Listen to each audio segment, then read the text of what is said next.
This podcast was recorded on the ancestral lands on Treaty 1 territory, the traditional territory of the Anishinaabe, Cree, Oji-Cree, Dakota, and the Dene peoples, and on the homeland of the Métis Nation. This is Humans on Rights, a podcast advocating for the education of human rights. Here's your host, Stuart Murray. My guest today has made history, not once, but twice. History was made in 2019 when today's guest, Audrey Gordon, became one of 3 Black candidates elected to the Manitoba legislature. Audrey Gordon made history a second time in 2021 when she became Manitoba's first Black cabinet minister. Welcome, Minister Audrey Gordon. Thank you very much for that introduction and for your warm Manitoba welcome. It's my pleasure to join you for today's program. So, Minister, you are the Minister of Department of Mental Health, Wellness, and Recovery. What does that entail at this point? It's a new ministry, but what sorts of elements will you be looking at in that capacity? Yes, I am the newly minted Minister of Mental Health, Wellness, and Recovery, and that is going to include programs dealing with mental health supports for children, youth, adults, seniors, First Nation communities, addictions as well, looking at all the addiction supports, the types of substances that are being used, whether it's meth, opioids, and how do we address the spikes that we have seen in the past few years. So we'll be looking at addictions as well. And then wellness is an area that is not talked about a lot. And that is the area that I refer to as the prevention side of the ministry, where we are going upstream and we're looking at how we prevent treatments from occurring downstream as a person's condition becomes chronic or requires medical intervention. Recovery is also a big part of the ministry because we want to have a very recovery-focused approach to the work that we're doing, whether that's in mental health or addictions. We're also taking a whole of government approach, which means that health is not just focused on the health ministry, but it also means other departments such as families, education, justice. So we will all be around the table talking about how do we take this whole of government approach to addressing the issues around mental health and addiction. So very much looking at the service delivery organizations here in the city, in the rural areas, and as well as in the north. So the fairly big ministry, big challenges, but we're building a great team. We're going to talk a lot today. Particularly, I want to get into some of your background because I think some of the issues you just talked about that you're going to be focused on, you come by naturally because of your background of what you've done for a number of years, whether it's working in the regional health authority in the public sector. So, but what I'd love to do is, Minister, start at the beginning. You were born in Jamaica. Yes. How is it that you came to Canada, and talk a little bit about all of that and what brought you here today? Thank you for that question. So I was born in Jamaica in a little town called Audrey, and a lot of the listeners may know that because it's really a tourist destination for visitors to the island. The 7th child born to my parents. I come from a family of 8. I have 5 brothers and 2 sisters. My family immigrated here to Canada in the early 1970s. I was 5 years old at the time. So I came here through just, my parents wanting to give us an opportunity to have a really good education at all levels, not just in the early years, but post-secondary as well. And they felt there were more opportunities available to us to really excel here in Canada. What I did find out from my father very late in my life was that he had the choice between England and Canada and chose to come here. We had a lot of family members living here, so it was more about family reunification and having a strong bonds with family here. So I came here in an early age, and Stuart, I remember coming out, even though I was young, coming out of the Winnipeg International Airport and saw these white flakes falling from the sky. And I come from, my mother's a devout Christian, and so the story of manna falling from heaven, I can remember thinking, is this manna? Right. Yeah. Have I arrived? Yeah. I'm only 5. Come on. I'm only 5. Yeah. So here's manna falling from heaven. So, yeah. But I learned very early on that I was different. Immediately upon entering the school system, there was a lot of evaluation done in terms of placing me in classrooms. And that happened for most of my early years in school, that I was always evaluated to determine whether I could move ahead in a grade and which class should I be in, and do I need extra help with language or spelling or math. I can really remember that affecting me in terms of my self-worth and valuing of myself and what I was capable of doing. And so my family moved quite a bit in the early years of my life. We started out living in the Wolseley area, and then we moved downtown to the West End area. So I went to like Laura Secord School, General Wolfe, Sergeant Park School, and then we moved to Fort Garry. And I attended General Byng School. High school was Vincent Massey Collegiate. And now I live in the southeast area of the city.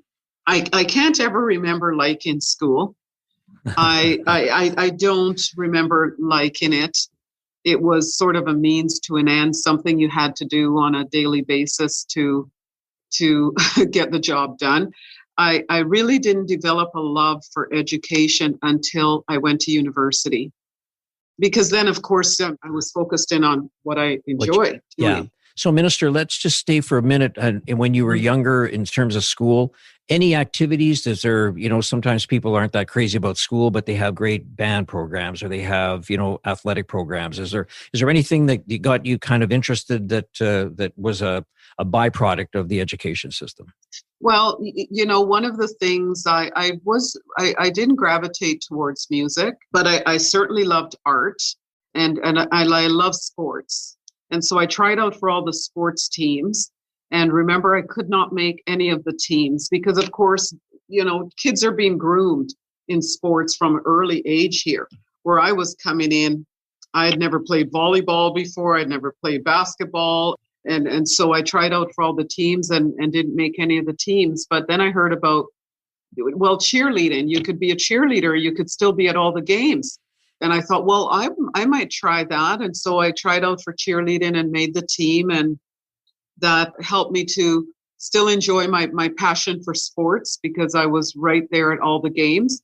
And later on, I actually continued to pursue that cheerleading, avenue. I was a cheerleader for the CFL Winnipeg Blue Bombers for several years. Wow. Yeah. It's funny how I tell different interviewers different things as I remember them, you know? Yeah, it's not that I'm trying to be evasive. It's that I remember them at different times. And I really enjoyed that. That love for sports has stayed with me over the years. My boys are very athletic, very much into sports. I watch all the sports that I can get an opportunity to see, ranging from tennis to golf to football, baseball. I love them all. Well, when you're watching football, let me just ask you, when you go to a football game, are you watching the players on the field, or are you watching the cheerleaders to see how well they're doing? No, I am watching the players and the refs. Like I watched Super Bowl game and I was calling offsides before the ref did. Right. I thought that was so good. And before they threw the yellow flag, I said flag on that play. So I really love it. And my boys think it's just great, because we're all very much into sports and very athletic. So I really gravitated towards sports. and my passion for that has grown over the years. So went through university, but I took a bit of a backdoor to university because I met my husband when I was in high school, and we married shortly after high school, and we had our first child a year after we were married. So I take parenthood very seriously. And so my boys, they were the focus of my life as they were growing up. But I did do some post-secondary education while I was raising them. Decided that I would move on to completing my master's degree. I decided to do my master's in business administration. It was always my father's dream for me to be a medical doctor. That didn't happen. Then I thought, well, maybe if I did my PhD, that would make him happy because he could still say I'm a doctor. You're a doctor, exactly. Yeah, yeah. Sadly, my father passed away 3 years ago on Remembrance Day. I didn't fulfill that dream of his, but it was also the night before he passed away, he really encouraged me to run for election again. So as you know, I ran in 2016. I was not successful. But the night before my father died, he really encouraged me to try again. It was his wish that I would be elected and that one day I would become a cabinet minister. So here I am. Yeah, no kidding. Wow, that's a great story, Minister. And I'd love to just spend a bit of time going back to your sense that, as you say, when you don't like high school or just, grade school, I get that. So many people are the same. And the focus that you had, I mean, you're a mother raising a family. It's not exactly just lets me decide, I'm going to take a course and I'm going to get my master's degree in business administration. I mean, that is a haul. And so what motivated you to sort of focus on that in particularly? I say this to my boys, and when I speak to the classes in the classroom of students in Southdale, I say to them that it's all incremental change. You build on achievements and success. I had a hard time in my early years believing in myself.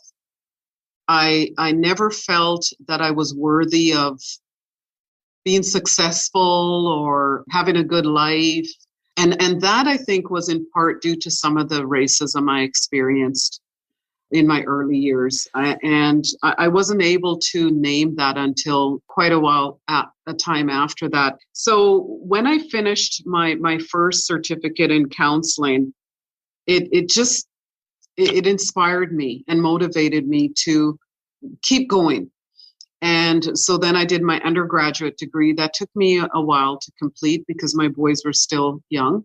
And when I completed my undergraduate degree, I was working in the healthcare system at that time. And I thought, now I'm remembering a lot more than I did before, but I wanted to be the CEO of a hospital. Interesting. And I thought, well, how could I combine my work experience with my education to just give me that bump up so that I could apply for positions like that? And I considered completing the master's in health administration. And I was considering the master's in public administration as well as business administration. And I decided on business because my husband and I co-own a small transportation business. And when I reviewed the three master's programs, I found that the business administration program provided more flexibility in terms of, like, if you study health, then people naturally expect you to be in health, and whereas business administration, you could take to several different sectors. So I decided on that program and chose to complete my program at Asper School of Business. So I really admired what the Asper family has done here in this province, and I wanted to be able to apply what I learned in the program at work and to enjoy a program that was Manitoba based. So I had intended all along to do a PhD as well. I was actually only talked out of doing a PhD a couple of years ago by someone I worked with who has a PhD that said, why would you need it? Right. But I had planned to do the PhD. But so one of the things I share in my interviews is that 15 years before I did my MBA, a colleague of mine came to me who was in the MBA program and said, you know, Audrey, you should do the MBA. And without hesitating or thinking about it, I turned to her and said, I'm not smart enough to do the MBA. And just to give you a glimpse into what I shared earlier, that for years I didn't believe in myself and my ability to be successful or to achieve academically. Then 15 years later, I'm graduating from the MBA with distinction. So it's just, and I share that even with students that are young, because it's important for them to know that they can overcome these, you know, when I talk to them, I call them bad feelings and feelings of not being good enough, worthy enough, valuing oneself. And so I share my story about the MBA. It wasn't until I went into the MBA and encountered some of the CEOs that came to speak to our classes and the professors that really worked with me on, like, I have a mentor now, and sometimes he says to me, I'll be sitting in his living room, he'll say, why don't you see what I see in you? Why don't you see that? And so right. It was similar when I was in the MBA program. The professors would sit with me and say, you know, I want to remember you now, because they said you are destined to do really great things. And that really helped me to start to say yes to opportunities that I never thought I could do, and to positions that I didn't think I could assume and do a good job. So I would say the defining moment in my life was when I went into the MBA program. Because, yeah, for sure. So Minister, let me just pause, because I always want to keep this a bit in context. It's an amazing story that you've been on, and goodness knows you have runway in front of you. You know, the notion of being a CEO of a hospital, I'm not here to predict, but you know, that day may come still for you. So, but when I think about some of the issues, and you know, I think we both were on the virtual launch of Black History Month, which has now become Black History Manitoba. Yes. I just, you know, you talked a little bit about when you were younger, some of the things that you started to discover and some of the challenges, and you talked about racism. Just because I think it's important for listeners to understand from your perspective, when did you first realize that there was this issue of racism and that was having an impact on you? I'd love to get a sense of how you felt about it, because I think it's important. You know, you're so big on mentorship that I'd love you then to tell us a little bit about how would you tell somebody else when they came to you and said, I recognize myself in you, I'm the same color of skin in you, and I've just been called a very, very terrible racial slur. Mm-hmm. So tell me a bit about how you felt about that and how you would work with others. Well, I first encountered what I called the N-word when I was in elementary. I can remember being called that word several times and having to ask someone, like, what does this right. mean? And of course, my hair was very curly.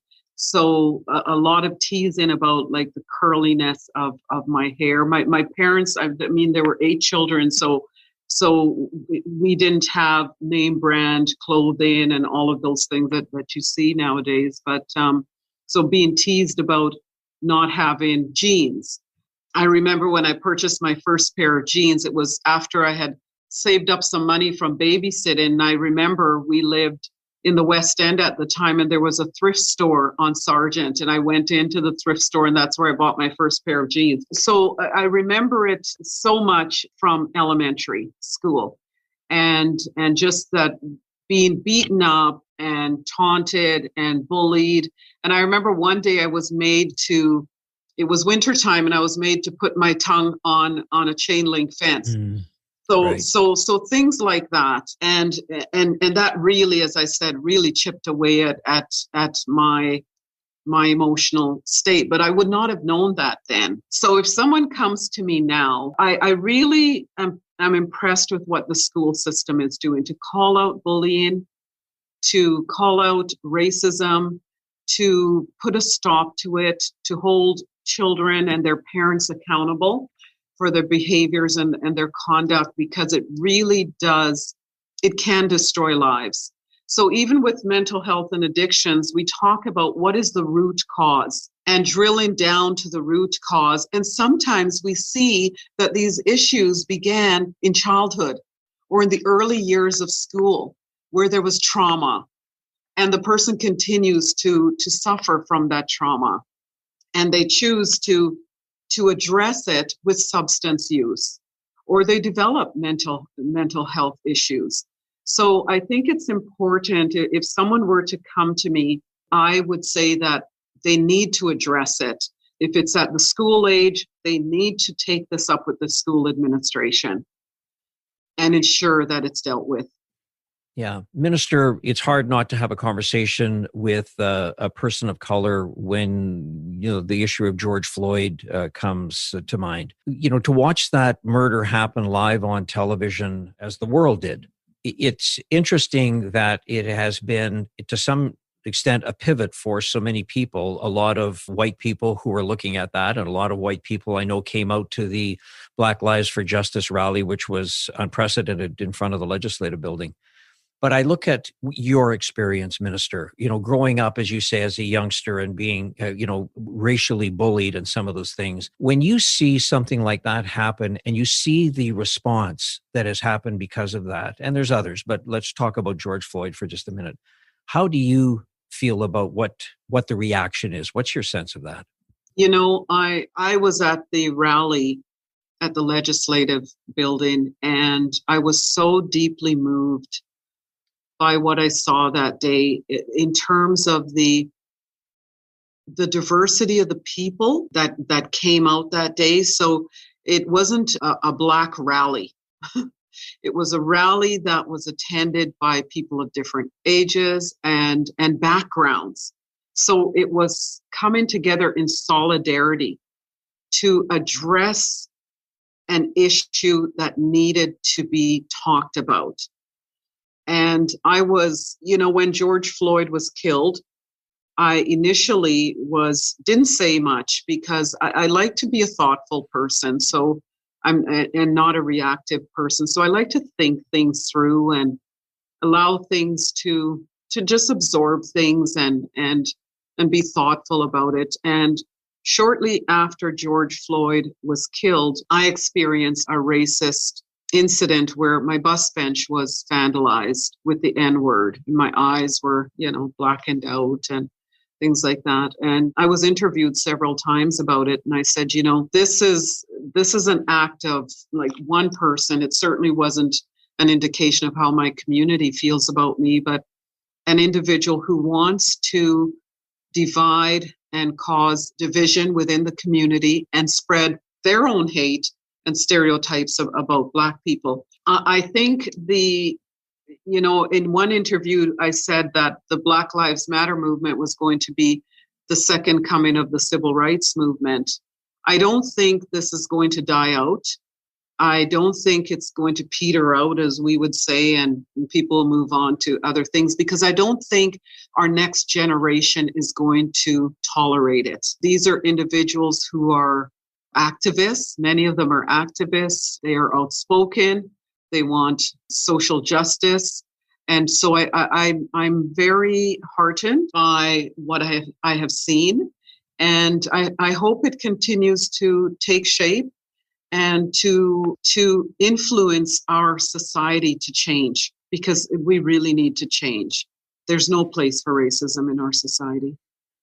Yeah, and that was a terrible incident. And again, I just admire how you handled it. I mean, you talked about the fact that this was an assault on the community. It's not about you as an individual. I thought you handled that extremely well, Minister. Thank you. One of the things that I think what happened at that Justice for Black Lives rally, as you mentioned, there was different ages. There were Indigenous people there. There were obviously lots of people of color. And I think the notion of trying to bring in all of this systemic racism, that it is really targeted against people of color, and we need to have that conversation. Do you feel that, you're now a public person? I mean, you're part of history, being elected to the legislature and as a woman of color. Do you think that there's a proper platform to have conversations around systemic racism that are, you say it's about having a thoughtful conversation, in the sense that it's not finger pointing or desk pounding, everybody knows the history, whether they want to admit it or not. Everybody knows the history. But the notion of how do we have that conversation, because I think the education around that, and your comment about the next generation being maybe just a little bit more smarter than we are, that they can make those things happen. How do you feel about sort of the platform of having safe spaces, conversations around systemic racism? That's a really good question. I see a lot of that happening right now. So after the Black Lives Matter rally, a group of Black community leaders came together to develop and launch the Coalition of Black Leaders. And they have been engaging with government and provincial government, and even at the municipal level, on some of the issues and some of the strategies that they feel need to be implemented to address the issues that are important to the community. And it's an umbrella organization that represents many of the smaller groups in our province. And I think we've done some good work so far. So they've put together a full report on political and engagement, and how to engage with their community, police reform, all of those things have come forward in their report. And so it's an opportunity we've started that work. During Black History Month is also a great opportunity, and I see that happening as well. We're going to have a panel discussion for high schools. I will be sitting on that panel with a number of different individuals, and we're not hiding and pretending things away. We're talking about it in open spaces and safe spaces. And so I think Black History Month has really given an opportunity to do that and to continue those discussions. And then there's always the groups out of the universities that continue to have different opportunities throughout the year to have these engagement and discussions. But as I said before, it's not going to go away. It just is not. Anyone who believes that is fooling themselves. It's not going to go away, and it has to be dealt with. So I think there are some great opportunities, and we have started that work. Yeah, and that's great to know. And again, building on the community, the Black community, which is very vibrant in Winnipeg and Manitoba, changing Black History Month to recognize that it's Black History Manitoba, that it's forever and goes on. So to that point, I think it's amazing. I want to touch a little bit on mentorship. One of the things that you said, that when you became minister, I think you gave a shout out to your homeland, Prime Minister Holness. I think you kind of made that comment that he would be proud. I'm sure he is. But you've made a community proud. But you talked about the notion that you stand on the shoulders of people who have created a foundation, mentors. And you said we don't have enough time to list them all here. But I would love you to explore, or to explain sort of what did you mean by that, the mentors that have caused you to become the person you are, Minister, and how you are giving back to others when you have a chance to sort of be a mentor to others. Right. So now I would not have named them mentors at my young age, but they were. And my greatest mentor, without a doubt, it was my father. And had it not been for him daily, we were best friends. And had it not been for him talking to me on a regular basis about not giving up and working hard and proving yourself and you will be one day recognized, I wouldn't be here today. So I give him a lot of credit. But mentors in the form of people from the Black community. So we have leaders like Mavis McLaren, Norma Walker, who ran for office. Wade Williams has passed away, and we all know Wade very well. Kojo Williams. Oh, yeah. Kojo Williams. There's only one Kojo Williams. Yes. And, several other individuals, prominent individuals. We have Lois Stewart Archer, who's now the honorary consul for Jamaica here in Winnipeg. The list is just extensive of men and women who have had breakthroughs in our community that have made it possible for me to have the opportunity to run for election and to be where I am today.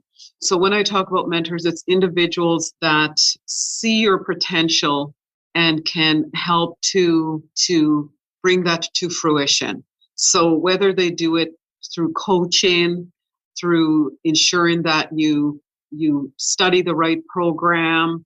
One of the things my father really stressed and emphasized was your friendship circle and the environment that you're in and the people that you, as he said, hang out with. and making sure that those are individuals that can inspire you and motivate you to become all that you can be. And so I think mentors are critically important. I said in one of my radio interviews that for women, mentors don't necessarily have to be another woman. So the mentors that are in my life now are 4 men. And so at different stages, your mentors are changing. It's not that you're carrying them through the entire trajectory of your life. It's changing depending on what your needs are. And so, but they are critically important because, I said in one of the interviews that I have one person who shakes me up. That's the person that I mentioned that always says to me in his living room, "Why don't you see what I see?" But they're also guiding me and establishing very clear goalposts of achievements that I must make and holding me accountable. And, it's a tough job in politics. So there are times when I don't want to do it anymore. I don't. There are times when the issues are really tough and they're there to get me over that mountain or out of that valley. And I think if an individual doesn't have a mentor, you can always be internally motivated, but that only takes you so far. And you must know what you don't know.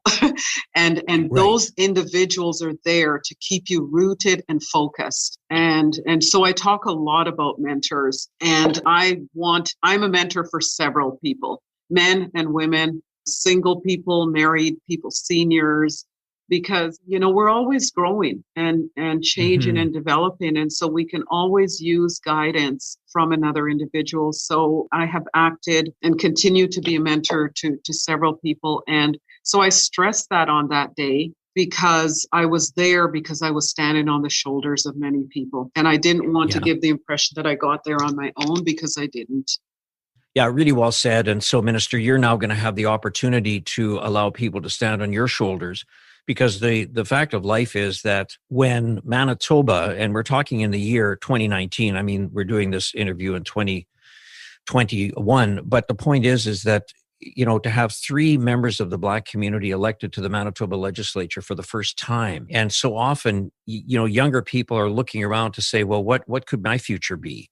And up until the 3 of you were elected, I'm sure that when you were first approached, it has to be just a natural feeling to look and say, well, I'm interested, but I don't see any other people like me. Right. I don't see anybody like me there. Right. I'm not that I'm afraid to go, but it sure would be nice to see other people that have the same color of skin that I do. Mm-hmm. Now you have created that barrier. So when you go to speak to schools, you go to speak to all sorts of classrooms, there are probably things that you are sending incredibly positive signals about that you're not even aware of.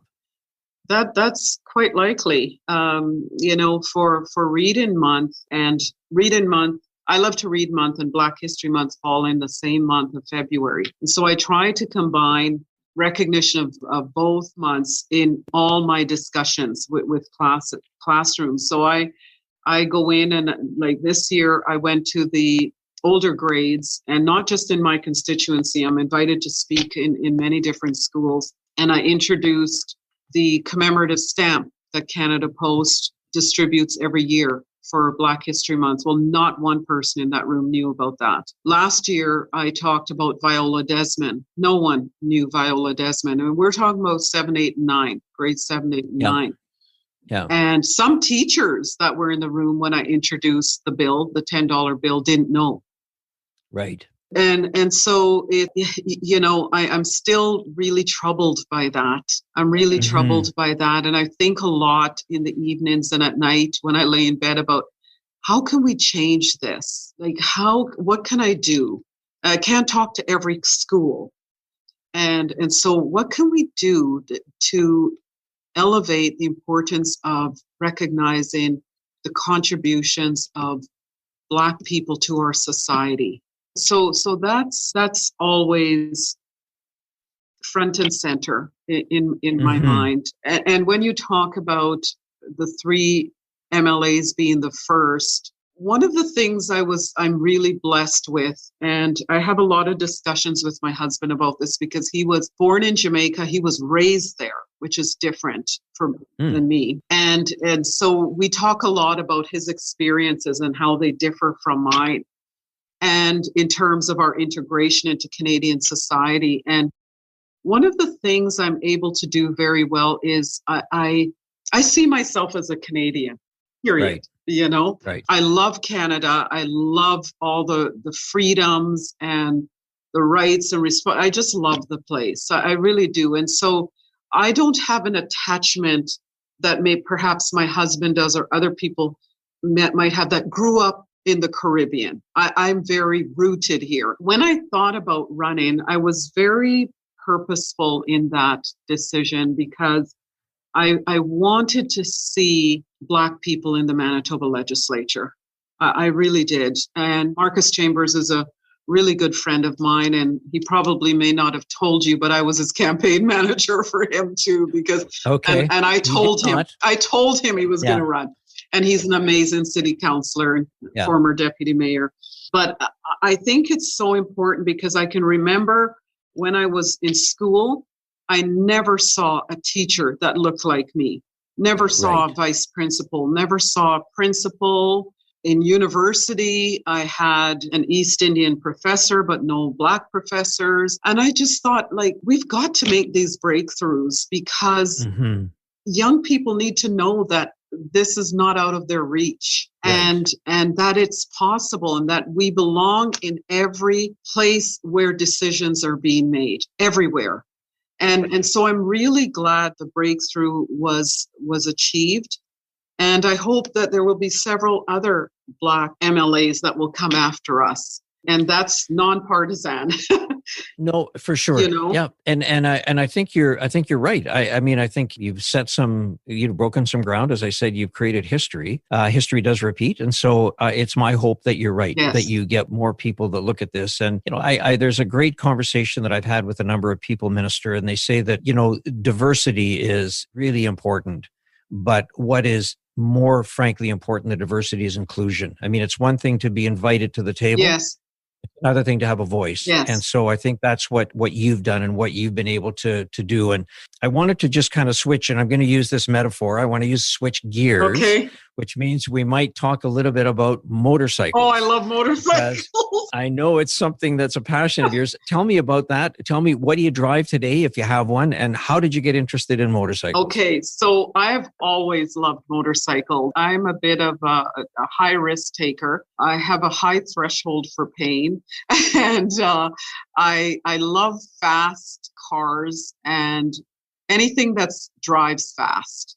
And I've always wanted a Harley Davidson motorcycle, but of course I had no license. So I, without my husband knowing, went and took my license, and I made sure to custom order my Harley Davidson motorcycle before I did the lessons, just so I would make sure that I passed. So I had a Harley Davidson motorcycle. I sold it about 2 years ago. It's in a very good home, partly because my husband is terribly worried about me being injured on the motorcycle. So each time I would go out on the motorcycle, he would sit on the front step and wait for me to come back. And so he could hear you in the distance, right? It's okay, she's coming Yes, home. And then my eldest son started talking about having a motorcycle, and I thought, okay, I can't have this motorcycle because he definitely cannot be a rider. So I wasn't able to go out as much as I wanted to, and trips that I wanted to take. So I said, you know what, I'll sell it and I'll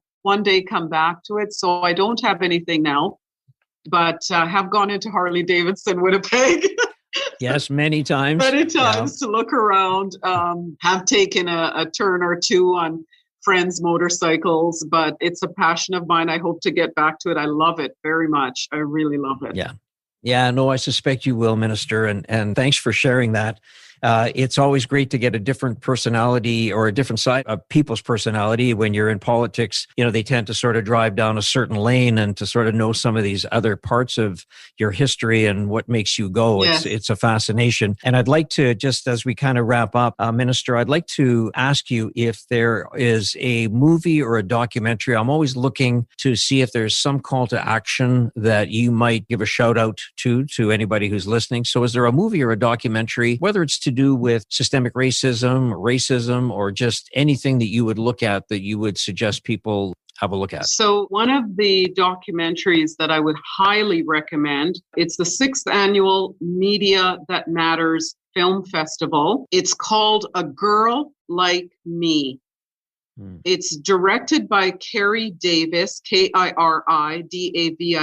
produced by Reel, REEL, Works Teen Filmmaking. Diversity Awards supported by Third Millennium Foundation. This is an amazing documentary. So it's looking at how early in life Black people begin to internalize racism, because we don't realize that there are times along our own journey where individuals may internalize racism as being normal, as being I felt inferior because it was learned. I internalized many of the things that happened to me early in my childhood. And hence I didn't think I could be successful. I didn't think I could achieve big. And so this film is exceptional because I won't give it away, but okay. I won't give it away. You've just got to watch it. A Girl Like Me. You will be so moved by this, how early in life Black people begin to internalize racism. And it's a film. I've recommended it to several people, and we always have a discussion after they've viewed it. It's an eye opener.